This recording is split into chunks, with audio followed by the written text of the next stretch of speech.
UK PCS mains 2024 exam कब होगा? अब कुछ बोलेंगे कि पहले तो पोस्टपोन करा दिया, मींस पोस्टपोन कराने में थोड़ा बहुत कंधा लगाया। आप बोल रहे हो कि कब होगा, तो ऐसा नहीं है, डाइकोटोमी नहीं है बात में। बात देखिए, मैं थोड़े से आंसर भी देना चाहता हूँ। जो लोग मुझे पर्सनली मैसेज करके बोल रहे हैं, आप एक चीज समझो, अगर वो चीज गलत थी हमारी या जिन्होंने भी पोस्टपोन कराया, वो चीज उनकी गलत थी, गलत वो बात बोल रहे थे, तो ये फैसला आप और हम सड़क पे तो करेंगे नहीं। कोर्ट है उसके लिए, प्रॉपर कोर्ट में लोग गए, वहां पे आपकी बात सुनने वाले भी हैं। भाई ऐसा थोड़ी ना है कि एक फैसला सुना, एक तरफ से सुना और आपकी बात नहीं सुनी गई। आयोग की बात सुनी, आयोग तो इवन उसके पास ज्यादा रिसोर्सेस थे, उनकी बात सुनी, प्लस जो बच्चे पोस्टपोन कराना चाहते थे उसकी बात भी सुनी, सुन के एक जजमेंट पास किया। अब वो किसी के फेवर में तो जाना था, अब वो सपोज पोस्टपोन वालों के फेवर में आया तो उसमें परेशान होने की जरूरत नहीं है, कुछ गलत ही था तभी पोस्टपोन हुआ है। ऐसे कोई भी कोर्ट पोस्टपोन नहीं करने के लिए बोलता, ठीक है, क्योंकि टाइम, एनर्जी, रिसोर्स सब कुछ लगता है, ये चीज हम भी समझते हैं। और प्लस एक जो मुझे जेन्युइन प्रॉब्लम लग रही है वो है मोमेंटम खराब होना। अभी जो बच्चे हैं ना, वो जनरली एकदम छोड़ चुके हैं प्रिपरेशन करनी। प्रिपरेशन एक तो उन्होंने लीव कर दी है, रेस्ट कर रहे हैं आराम से, और जो कर भी रहे हैं ना, उनकी जो सबसे बड़ी मिस्टेक है, मैं बोल रहा हूं, अभी जिनका सिलेक्शन होने वाला था, मींस इस बार वो लिखते अभी और उनका सिलेक्शन हो जाता, मुझे अब उन थोड़े बच्चों पे डाउट रहेगा। क्यों? क्योंकि आप ना रिसोर्स को अब चेस करने के पीछे दौड़ रहे हो, फालतू में इसकी भी पीडीएफ मिल जाए, उसका भी मिल जाए, दृष्टि का कंटेंट मिल जाए, ओनली आईएएस का मिल जाए, सबका and number of things, paper 5 के, पेपर 6 के, एक पेपर के ही आप 6-7 अलग अलग इंस्टीट्यूट के नोट्स उठा के रखे हो। ऐसे ही पेपर 6 सबका यही सीन है, मोर और लेस, क्योंकि पायरेसी बढ़िया है, सब चीज फ्री में अवेलेबल हो जाती है, कोई गलत बात भी नहीं है। लेकिन आप एक चीज ध्यान रखना, ज्यादा कंटेंट से पेपर पास नहीं होता। इस चीज को थोड़ा सा हार्ड है, लेकिन जो बच्चे क्लियर करते हैं ना, ये जो अच्छे आंसर लिखते भी है, वो इस चीज को बहुत अच्छे से समझते हैं। बाकी जो बार बार रिपीटेडली फेल होते रहते हैं, उनसे बस एक यहीं पे मिस्टेक होती है कि वो कंटेंट को चेस करने में चले जाते हैं, जबकि उन्हें थोड़ा सा सोचने पे ध्यान देना चाहिए। क्योंकि जो स्पॉन्टेनियस थिंकिंग है, एट द मोमेंट जो भी क्वेश्चन आता है उसको आप एकदम से कैसे सोचते हो, कैसे टैकल करना है, कैसे लिखना है, वो जो रिक्वायरमेंट है ना, उससे पेपर पास होते हैं। कंटेंट एक हद तक आपके काम आता है, क्योंकि अनडाउटेडली अगर आपको नहीं आता होगा तो आप पेपर में लिखोगे क्या, लेकिन आपको आता है, बहुत सारा आता है। अभी मैं एक किसी का आंसर चेक कर रहा था, पॉवर्टी पे एक आंसर था, ठीक है, सिंपल सा क्वेश्चन था। अब उन्होंने अलग अलग डायमेंशन बता रखी है। क्वेश्चन था कि फाइनेंशियल इंक्लूजन का क्या रोल है इन एलिवेटिंग पॉवर्टी, पॉवर्टी को खत्म करने के लिए जो फाइनेंशियल इंक्लूजन है उसकी क्या भूमिका है, ठीक है। अब उन्होंने बहुत बढ़िया पॉइंट लिखे, मींस 2 पेज का था, सारे पॉइंट बहुत वैलिड थे, लेकिन बीच में 1 या 2 पैरा उन्होंने डाल रखे थे कि type of poverty, type of poverty यहाँ पे उन्होंने लिखा हुआ है, काफी अच्छी थी, सब कुछ बढ़िया था, एग्जाम्पल अच्छे थे, डायग्राम सब बढ़िया था। फिर उन्होंने डायमेंशन ऑफ पॉवर्टी लिखी हुई है अलग अलग। अब यहीं पे प्रॉब्लम है, आपसे सिर्फ जितना पूछा गया है, मुझे पता है कि आपको अगर अच्छा कंटेंट आता भी है ना, तो चाहे कितना ही अच्छा आता है, अगर वो पूछा नहीं गया है तो उसको जबरदस्ती मत डालो, वो आपके लिए काउंटर प्रोडक्टिव ही रहेगा, आपको मार्क्स नहीं देगा। जो पूछा गया है सिर्फ उतना लिखो, ठीक। अच्छा, मेन बात तो अपनी भूल ही गए कि पेपर कब होगा। तो कब होगा, एज सच हम कोई खुदा नहीं है, ठीक है, ऐसा नहीं है कि बता दिया तो इस टाइम पे हो जाएगा। अंतिम निर्णय आयोग का रहता है हमेशा, और आयोग भी अनप्रेडिक्टेबल है।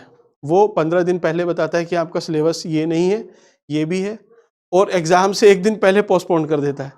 तो फिर उसको बोलो कि इसको प्रेडिक्ट करना है, कोई प्रेडिक्ट नहीं कर सकता, ठीक है। फिर भी जो प्रोबेबिलिटी है, मैं कोट कर रहा हूं, प्रोबेबिलिटी संभावित जो है, दिसंबर, जनवरी, फरवरी। अभी एक बेसिक सब यही सोच रहे हैं कि दिसंबर में हो सकता है, जनवरी में, फरवरी में। तो दिसंबर में अभी क्या है ना, एक केस और पेंडिंग है सी सेट का, ठीक है। अब आयोग दूध का जला छाछ भी फूक फूक के पीता है।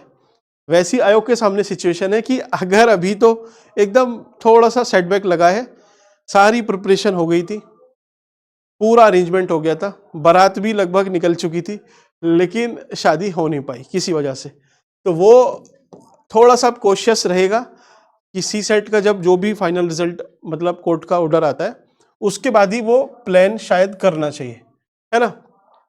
एज फार एज कोई लोग हम में से भी अगर वहां पे हो तो ये सोचेगा जरूर कि ठीक है कोर्ट ने अभी तो मना किया है, प्लस अगर वो कोई उल्टा दे देते हैं रिजल्ट कि ठीक है आपका ये वाला जो क्वेश्चन है इसको आप एलिमिनेट करो, तो उसमें भी देखना कम से कम 500-600 बच्चे और अंदर हो जाएंगे, ठीक है।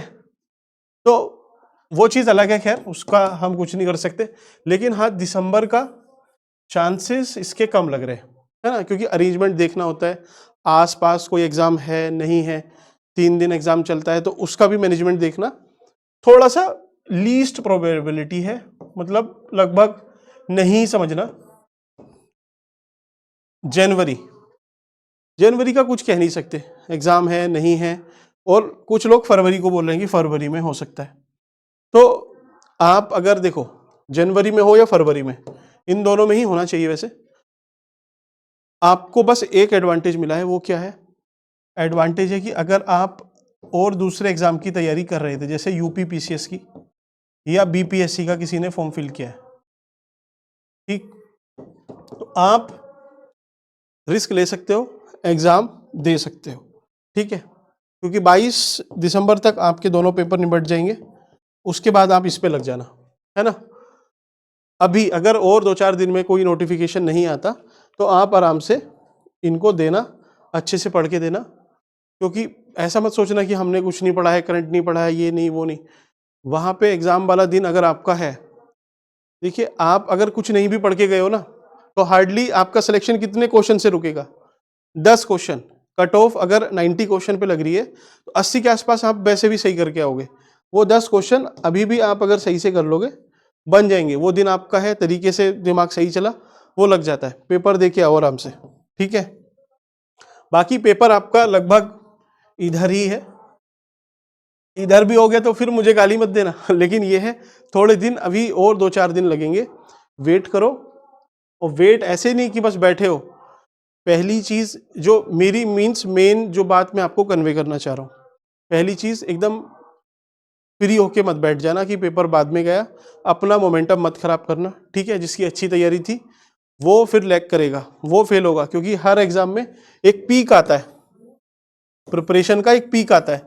इस टाइम पे अगर एग्जाम हो गया तो आपका सिलेक्शन है, और नहीं हुआ एग्जाम तो उसके बाद आपका डाउनफॉल होगा। आपको लगेगा कि आप कंटेंट वाइज ऊपर जा रहे हो, लेकिन वो ऊपर नहीं है, आप एक्चुअल में फिर गड्ढे में चले जाओगे। तो पहली चीज एकदम आराम से मत बैठना, पढ़ते रहो, तैयारी करते रहो, थोड़ा थोड़ा पढ़ो, आंसर लिखो। बाकी जो आपका कंटेंट है, कंटेंट को चेंज मत करो।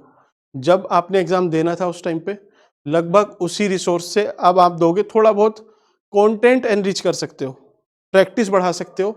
फालतू में मत लगना कि थोड़ा सा और टाइम मिला है तो और अच्छे से कंटेंट कर लो, कुछ नहीं है। आपको पता है क्या कि कौन सा पेपर पूछने वाला है, कौन सा क्वेश्चन पूछेगा? नहीं पता। तो जो एक बेसिक सा है उतना करके जाओ, उसको रटते रहो, लिखते रहो, आराम से पेपर देना, तब निकलेगा। आप अगर फालतू में अभी रटने पे लग गए कि इसका रिसोर्स अच्छा है उसको रट लेता हूँ, उसका अच्छा है उसको, तो फिर आप इवेंचुअली ब्लंडर ही करके आओगे, है ना। तो चलिए, बात समझ में आई हो तो ठीक है। एक बच्चे की भी अगर बात ये समझ में आई तो मेरा काम हो गया, ठीक है। Thank you.